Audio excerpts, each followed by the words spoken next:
बिस्मिल्लाहिर्रहमानिर्रहीम। अस्सलाम वालेकुम। आज 30 मई बरोज़ सोमवार हम बात करेंगे दो अहम इशूज़ के हवाले से।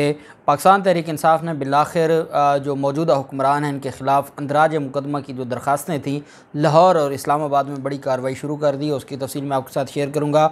आज इमरान खान ने पेशावर में एक तारीख़ी वकला कन्वेंशन से ख़िताब किया है और सुप्रीम कोर्ट ऑफ पाकिस्तान से बराह रास्त कुछ मुतालबात किए हैं आइन और कानून के दायरे में रहते हुए।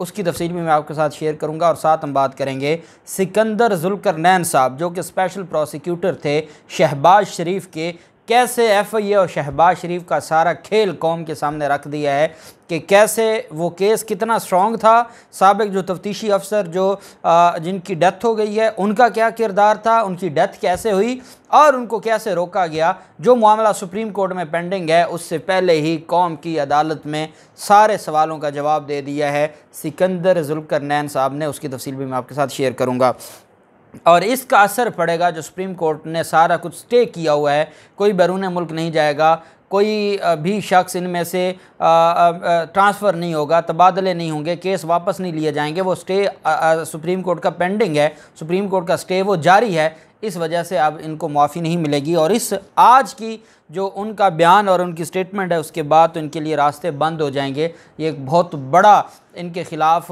जो सुप्रीम कोर्ट ऑफ पाकिस्तान में मामला उठने जा रहा है, बहुत बड़ा कन्फेशन आ गया है।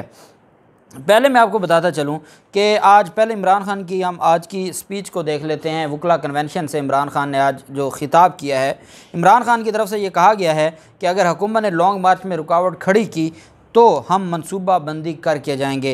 साथ उन्होंने ये भी कहा है कि 25 मई को किस बुनियाद पर हमें रोका गया, मैं ये सुप्रीम कोर्ट ऑफ पाकिस्तान से ज़रूर पूछना चाहूँगा। उन्होंने कहा कि सुप्रीम कोर्ट अगर हमें तहफ़्फ़ुज़ देता है तो एक स्ट्रेटजी होगी हमारी, और अगर नहीं देता तो फिर आज आप सबके सामने खड़े होकर मैं कहता हूँ कि फिर मेरी दूसरी स्ट्रेटजी होगी और फिर जो भी रुकावटें खड़ी करेंगे तो फिर हम प्लान करके जाएंगे। इस मरतबा तैयारी हमने नहीं की थी, हमें ये अंदाज़ा नहीं था कि इतने सारे लोग हमारे ख़िलाफ़ इकट्ठे हो जाएंगे।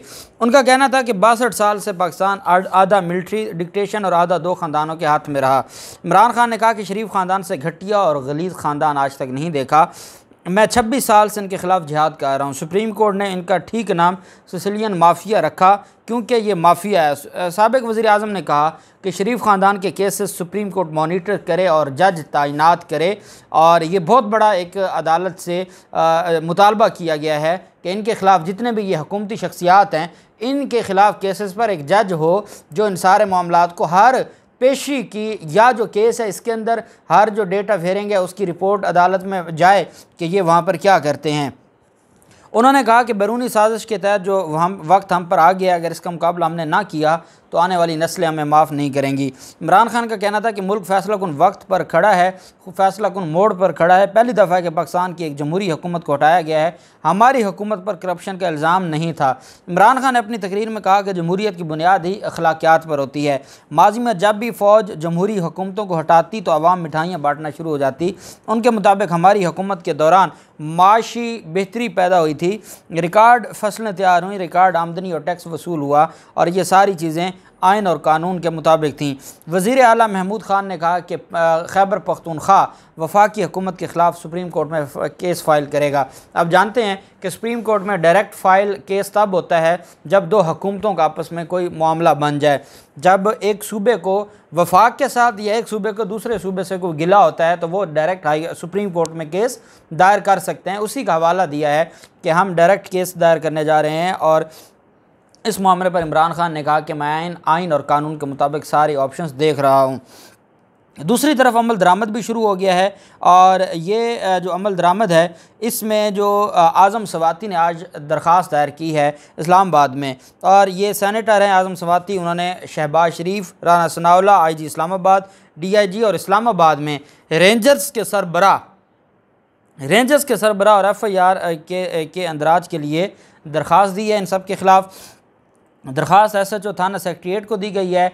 दरख्वास्त में ये मौक़िफ़ अपनाया गया है कि रेंजर्स ने इन पर तशद्दुद किया और इस्लामाबाद पुलिस ने आंसू गैस का बेदरेग इस्तेमाल किया, रबड़ की गोलियां चलाई गईं, जिससे मेरी गाड़ी को भी और बाकी कारकुनान की गाड़ियों को भी नुकसान हुआ।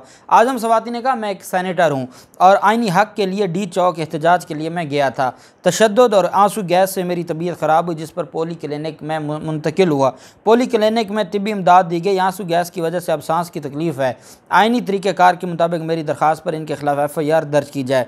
दूसरी तरफ डॉक्टर यास्मीन राशिद ने दरख्वास्त दायर की है और उन्होंने ये कहा है मीडिया से गुफ्तगू करते हुए कि अगर मीडिया के कैमरे ना लगे होते तो शायद मार कुटाई और कत्ल व गारत में तब्दील कर देते।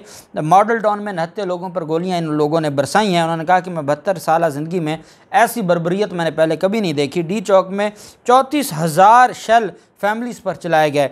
हमने दो दिन से कोशिश करते थे कि शफीकाबाद थाने में पर्चा दर्ज करवाएं। जिस तरीके से डंडे बरसाए गए वो सबके सामने हैं। कौन से गुलू बर्ड थे जो हम पर डंडे बरसा रहे थे? हमारी कहीं सुनवाई नहीं हुई, उल्टा हमारे ऊपर FIR दर्ज होगी। उन्होंने कहा कि मैंने शफीकाबाद थाने में दरख्वास्त दी है, थानेदार मेरी दरख्वास्त लेने को भी तैयार नहीं है। यास्मीन राशिद ने कहा कि मर्द पुलिस वाला ख़वातीन को हाथ नहीं लगा सकता, लेकिन ये हमें खींचते रहे। हमारी MPA राशिदा के घर घुसे, उन्हें घसीटा। राना सनावाला जो कातिल है, जिसके सर मॉडल टाउन सानिया भी है, उन्होंने हमारे कहा कि हमारे सामने आए तो हमने पकड़ ना लिया तो कहना। किसी बुज़ुर्ग, किसी खातून, किसी बच्चे का कोई हया नहीं किया गया। उन्होंने कहा कि हमारे साथ जुल्म हो रहा है और मैं इस सारे के सारे मामले पर आज थाना शफीकाबाद दोबारा आई हूँ और ये दरख्वास्त वसूल नहीं कर रहे अंदराज मुकदमा की, इसलिए मेरे पास और कोई ऑप्शन नहीं है सिवाय इसके कि मैं अदालत जाऊँ। अब ये मामला मैं आपको तरीक़ाकार बता रहा हूँ और ये पाकिस्तान तहरीक इंसाफ के कारकुन भी मुख्तलिफ अजला और तहसीलों में अपने तईं भी जिन पर तशद्दुद हुआ है, जिनको रोका गया है, जिन्होंने आंसू गैस के शेल खाए हैं, वो क़यादत की तरफ ना देखते रहें। क़यादत ने ऐलान कर दिया है, आप अपने अपने ज़िला में, अपनी तहसील में, अपने इलाके में, मुतलका थाने में दरख्वास्त दायर करें, सारी तफसीलात लिखें और उस दरख्वास्त में आप इन सारे लोगों को नामज़द करें। उसमें यह होगा कि जब आप दरख्वास्त दायर करेंगे तो दरख्वास्त दायर करने के बाद आपने पुलिस से एक डायरी नंबर होता है, एक रिसीविंग होती है कि आपने दरख्वास्त दायर कर दी है, या आप उससे जो वो आजकल कंप्यूटर पर बैठे होते हैं वो आपको एक दे देते हैं, एक रसीद दे देते हैं। आप वो उनसे लें। 2-3 दिन के बाद, दरख्वास्त दायर होने के 2-3 दिन के बाद आप मुतलका जो आपके इलाके में अगर एडिशनल डिस्ट्रिक्ट एंड सेशन जज बैठता है या आप ज़िला में हैं तो सेशन जज हैं, उनकी अदालत में दरख्वास्त दें अंदराज मुकदमा की। वो मुतलका पुलिस से भी जवाब तलब करेगा और इन मुतलका मुल्ज़मान से, जो रिस्पोंडेंट्स हैं, जो प्रोपोज एक्यूज़ हैं, इनसे भी जवाब तलब करेगा। अगर वो आपके अंदराज मुकदमा की दरख्वास्त दायर कर देगा, पुलिस को FIR देनी पड़ेगी, वो आपकी दरख्वास्त खारिज करेगा तो फिर आप उसके बाद हाई कोर्ट आ सकते हैं। फिर हाई कोर्ट में जब इस तरह की सैकड़ों दरख्वास्तें इकट्ठी होंगी, फिर बेंच बनेगा, फिर इन लोगों के ख़िलाफ़ मुकदमात होंगे और ये सोचेंगे कि अब आवाम में शऊर आ गया। अब ये नहीं है कि हम किसी का घर पलांगें और कोई हमें पूछेगा नहीं। अब आपके पास वीडियोज़ हैं, आपके पास सारे सबूत हैं। इस वजह से क़यादत ने अपने तई मुकदमात दर्ज कर दिए हैं, लेकिन अब आपने भी इस बात पर ये एक, जब तक हम आइन और कानून की जंग नहीं लड़ेंगे तब तक ये मसाइल हल नहीं हो सकते और हम जो रिलीफ नहीं ले सकते अदालत की तरफ से। दूसरी तरफ जो मामला है, और ये बड़ा अहम मामला था, और इसमें आप जानते हैं कि FIA का जो केस है, मनी लॉन्ड्रिंग का केस, उसके हवाले से जो साबिक स्पेशल प्रोसिक्यूटर थे, जिनकी दरख्वास्त के बाद सुप्रीम कोर्ट ने ये एक्शन लिया, जिन्होंने अदालत में दरख्वास्त दी और अदालत से कहा कि जनाब मैं आपको ये बताऊं कि इन्होंने जो जुल्म किया है, जिस तरीके से बर्बरियत की है, इन्होंने मुझे कहा है कि आपने पेश नहीं होना। और क्यों पेश नहीं होना? इन्होंने कहा जी वो तो वज़ीर आज़म और वज़ीर आला बन गए हैं, इस वजह से आपने पेश नहीं होना। आज उन्होंने ARY न्यूज़ पर इंटरव्यू देकर सारों का चेहरा बेनकाब कर दिया है। स्पेशल प्रोसिक्यूटर सिकंदर जुल्करनैन ने कहा कि मुझे 10 अप्रैल को पैगाम पहुंचाया गया कि दोनों मुल्ज़मान शहबाज शरीफ और हमज़ा शहबाज वज़ीर आज़म और वज़ीर आला बनने वाले हैं, लिहाजा आप अदालत में पेश ना हों। शहबाज शरीफ वज़ीर आज़म बन चुके थे, 16 अप्रैल को वोटिंग होनी थी हमज़ा शहबाज की, अभी कुछ क्लियर नहीं था। लेकिन जो स्पेशल प्रोसिक्यूटर हैं उनको जहां बनना था, जिन्होंने बनाना था वज़ीर आला, जो सारी अमरीकी साजिश में मुलव्वस थे, जिनके पास पूरे का पूरा एक मंसूबा था, उनकी तरफ से DGFIA साबिक DGFIA की तरफ से ये कहा गया कि वो वज़ीर आला बनने वाले हैं, लिहाजा आप अदालत में पेश ना हों। उनका कहना था कि तफ्तीशी ने साबिक DGFIA का ही पैगाम दिया था कि पेश ना हों। मैंने सब कुछ अदालत को लिख कर भी दे दिया और मैंने कहा कि मेरी ज़िम्मेदारी बनती है बतौर पाकिस्तानी कि मैं अदालत को बता दूँ कि ये इतना अहम केस है, अवाम पाकिस्तान का केस है और उसमें ये हुआ। उनका कहना था कि केस मजबूत है, ये मनी लॉन्ड्रिंग का अपनी नोयत का पहला केस है जिसकी मिसाल नहीं मिलती। जो ये कहते हैं कि जी केस में तो कुछ है ही नहीं, हमारे खिलाफ तो एक ढेले की भी करप्शन नहीं है। सिकंदर जुल्फ़िकारनैन साहब कहते हैं, सीनियर एडवोकेट हैं, वो कहते हैं कि ये जो केस है ये मनी लॉन्ड्रिंग का अपनी नोयत का पहला केस है जिसकी मिसाल नहीं है, ये ओपन एंड शट केस है। इसमें ऐसे सबूत हैं जो केस को मंतकी अंजाम तक पहुंचाने के लिए काफ़ी हैं। उनकी तरफ से आगे ये भी कहा गया कि DGFIA से पूछना चाहिए कि ऐसा क्यों हुआ, ये अपनी नोयत का आला केस है। चलान जमा होने के 7 दिन बाद शहबाज शरीफ फैमिली पर फ़र्द जुर्म आयद होनी थी जो आज तक नहीं हो सकी। उन्होंने कहा कि डॉक्टर रिजवान पर केस का बहुत दबाव था, वो दबाव को बर्दाश्त नहीं कर सके, कोई सियासी वाबस्तगी नहीं, किसी केस पाकिस्तान के लिए मैं लड़ रहा था। उन्होंने इस केस पर बहुत मेहनत की थी डॉक्टर रिजवान ने। सिकंदर जुल्फ़िकारनैन ने मज़ीद कहा कि यह जवाज़ गलत है कि पेश नहीं हो रहा, इसलिए ये हटा दिया गया। जो ये कहा गया है कि मैं 2 तारीखों पर पेश नहीं हुआ इस वजह से हटा दिया गया है, कहते हैं ये बिल्कुल गलत है। उन्होंने कहा मैंने वजारत कानून को 2 खतूत लिखे कि मेरा स्टेटस बताएं, लेकिन मुझे उन्होंने जवाब तक नहीं दिया और फिर इन्होंने मेरे खिलाफ जो मुझे इन्होंने ओहदे से हटाया है उसमें लिख दिया कि 2 पेशियों पर यह पेश नहीं हुआ। और यही चीज़ इन्होंने सुप्रीम कोर्ट जमा करवाई है, जिस पर सुप्रीम कोर्ट ने कहा कि आप डंडी मार रहे हैं और DGFIA को इन पर्सन तलब किया। ये वही मामला है।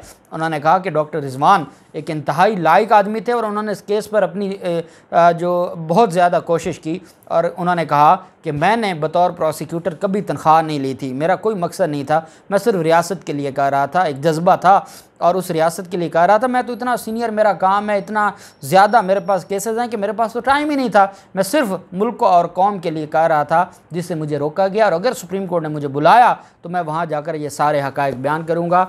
मामला बड़ा दिलचस्प हो गया है। शहबाज शरीफ ख़ानदान और FIA का जो गठजोड़ है वो बेनकाब हो गया है। देखते हैं कि अब सुप्रीम कोर्ट में ये मामला कैसे जाता है। अल्लाह पाक पाकिस्तान कामयाब नासिर हो। बहुत शुक्रिया। अल्लाह हाफ़िज़। पाकिस्तान जिंदाबाद।